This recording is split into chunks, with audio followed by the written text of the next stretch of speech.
Nigeria's inflation has surged to 33.88% in October, marking a sharp rise from 32.70% in September this year. The country continues to battle rising food prices, which have been exacerbated by the devaluation of the Naira, high fuel costs, and now flooding in the farming areas. Now, the inflation spike highlights the ongoing challenges in stabilizing the economy amidst these pressures that we've seen. Analysts are concerned about the potential long-term impact on purchasing power and consumer confidence, with Nigeria's central bank already facing challenges controlling inflation without stifling growth. There is growing concern over the cost of living crisis. Now, the economy, which grew by 3.19% in Q2 2024, may face slower expansion as inflationary pressures continue to weigh heavily on small businesses and households. Now, the government's next moves would be critical, but what are those moves? Sunkanmi Odede, Associate Director, Infrastructure, KPMG for West Africa, joins me live in our studio to talk more about this. Thank you so much, Mr. Odede, for joining us. Thank you. Thank you for having me.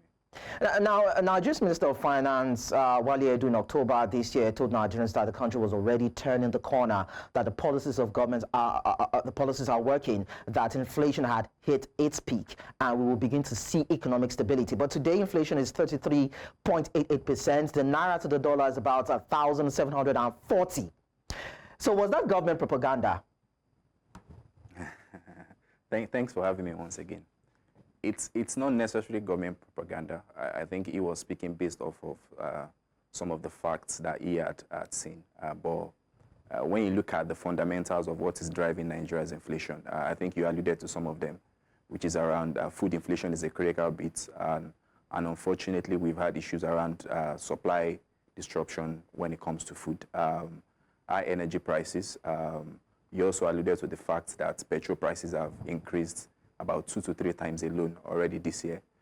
Given that we are an import-dependent economy, our FX, devaluation of FX of Naira to the dollar is also an issue.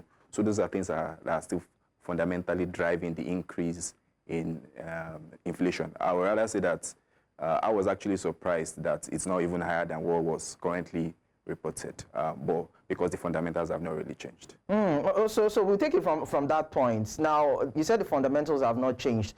So that means you are actually even expecting the figures to rise above this, because a couple of the things you mentioned as regards the factors fueling the inflation we've seen on the fiscal and monetary side, but we've seen the finance minister, speak highly of the policies of the central bank, including the devaluation of the Naira, and of course the fiscal policies of government. So does that mean that with all these, the numbers should have even increased beyond what we're seeing now, and the possibility of it increasing are there?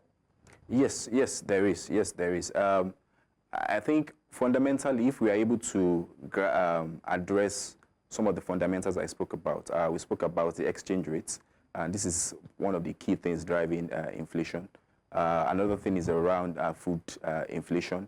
What are the things that we are doing to be able to address that? Food security, providing flood control infrastructure to be able to enable the farmers' plants, and to be able to, they'll feel comfortable that when they plant, things around flooding will not necessarily affect them. So unless we address those critical areas, we'll still be battling with high inflation in the country. It's quite battling and disturbing, that you're saying this, because it seems as though it is what the IMF had told the Nigerian government when it told, this current administration that you need to come out with policies in terms of fuel subsidy removal, tax harmonization of the exchange, the tax regime, that there should be some adjustments in there. And now the IMF is coming out to say that it seems as though the reforms are not working. You've talked about the things that the Nigerian government should do, and evidently we see that these reforms are still not, yielding the positive impact that a lot of people were expecting it would yield, despite the fact that it's been on for over 18 months now. So where is the issue as regards what the government is doing, what it is not doing, what the IMF has told the government to do, how it is implementing these policies, and what are the lacunas in terms of these policies and its implementation? Okay, thanks. So reforms actually take a while to before you begin to see the effects of reforms. But in terms of what is missing, I think the idea for the reforms made sense. The reforms were necessary. However, the things that we needed to put in place before those reforms were implemented were the issue.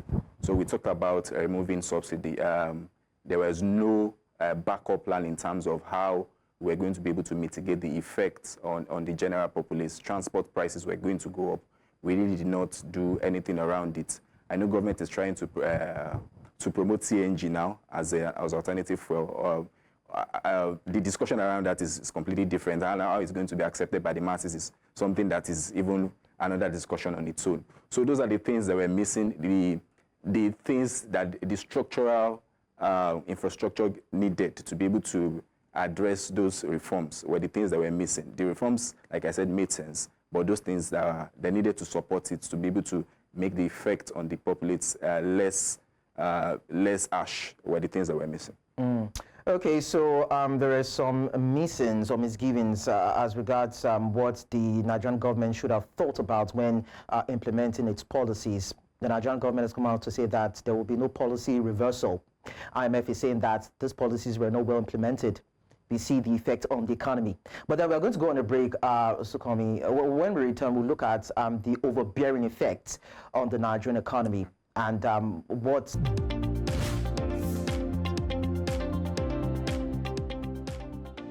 Okay, so we've been talking about the inflation in Nigeria, 33.88%, largely fueled by the rise in the prices of commodities in the markets, a hike in energy costs. We've also seen the devastation in terms of flooding of the farmlands in the country, and transportation costs also. We've been talking to Sunkanmi Odede, Associate Director, Infrastructure, KPMG West Africa, and he's been shedding light on this and what can be done in terms of dealing with these issues and seeing how we can stem the rise in inflation. So I was talking to him off camera as regards if there could be a recalibration of policies. Although he has mentioned a few things that the Nigerian government needs to do or that it had left undone, that needs to be done right now. But then in terms of recalibration, Sunkanmi, how do you think we can drive the needed growth? Because it seems to be overbearing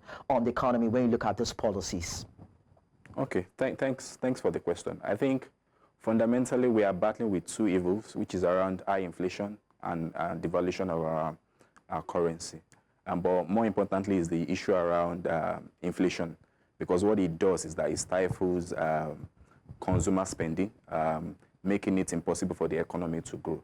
In terms of what we can do, apart from some of the things that government is doing, fundamentally, when you look at some of the things driving inflation, I think we spoke about food inflation. There was a report that was released by FX and spoke about some of the issues that farmers currently face in Nigeria. I think starting from there, the farmers actually spoke about the fact that they are unable to access financing for them to be able to actually invest in their businesses. So that's one of the things that I think we need to do. Concessional led into that sector. The CBN has done something, but I think the scale for it to have an impact on inflation numbers needs to go up considerably. The thing is around security of farmers. Farmers need to feel safe to be able to go back to the markets for them to be able to plant, and then we will then see the resultant effects on the economy. So those are some of the things that we can do. From an FX point of view, we obviously need an enabling environment that will bring in investors for them to bring in the required funding that we need. Oil production went up based off of the minister last month about 1.8. If we are able to sustain that aggressively, that would something that will help.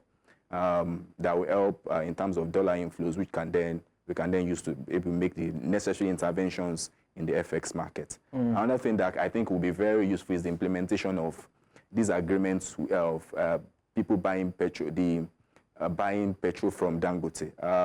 What it was projected that it was going to do, it was going to save the country about $10 billion of FX requirements. So if we are able to adequately implement that agreement also, I think that is also a way we can make FX savings and and we have enough effects to be able to make the required interventions. Okay, largely we've talked about funding, but then let's just quickly put it in, some statistical perspective. On a month-to-month basis, food inflation in October 2024 was around 2.94%, which showed a 0.30% increase compared to what we tracked for September, 2.64%. Now, governments, have said that there have been investments in agricultural sector through policies, provision of equipment, farm seeds, fertilizers, and security. You've talked about funding. So if we remove funding out of it now and look at these other areas, why is it that we've not really seen these initiatives of government yield results to help buffer or strengthen the agri sector and also drive down inflation, so to speak?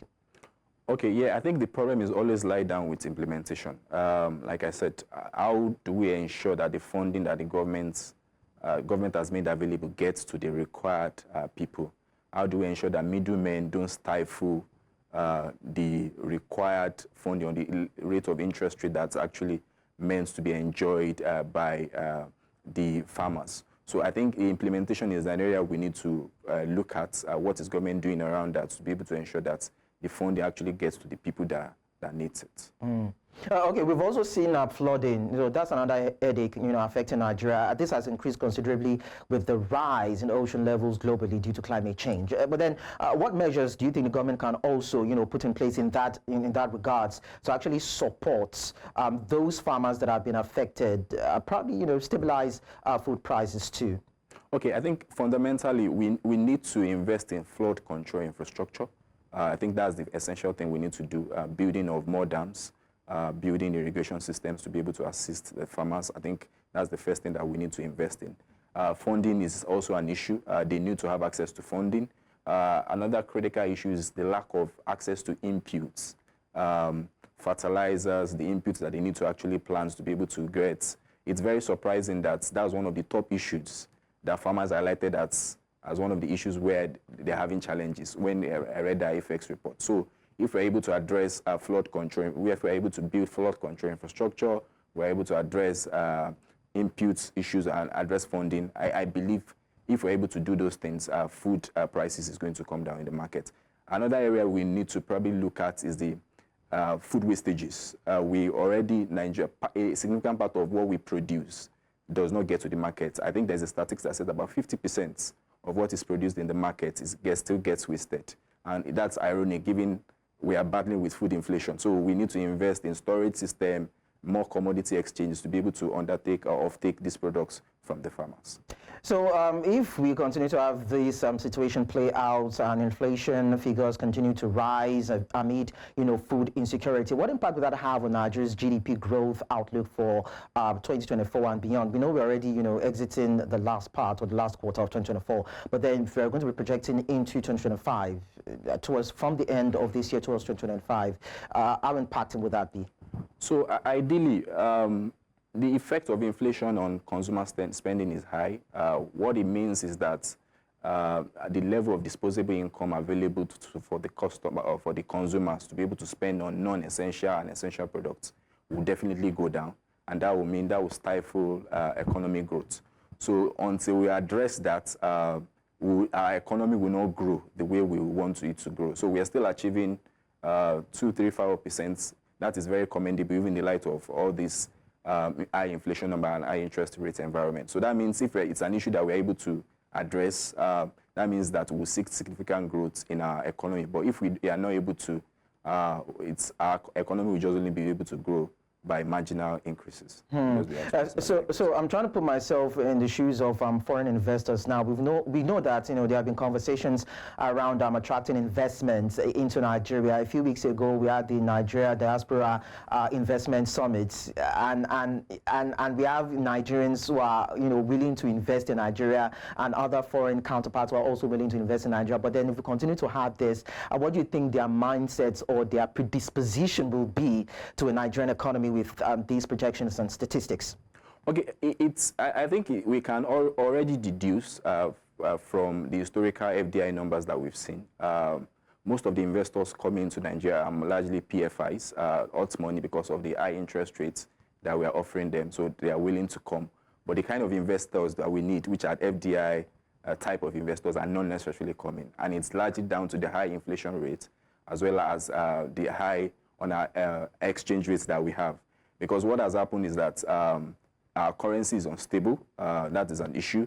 High operating costs, valuation will be impacted. So there's some of the things that they look at that is not necessarily attracting them to the country. So unless we fix those fundamental issues around our inflation, some of the policies in terms of currency convertibility, currency stability, we will not be able to get the necessary investments that we need. Big one. And the fact that, the president has been, traversing different countries and different continents to woo investors.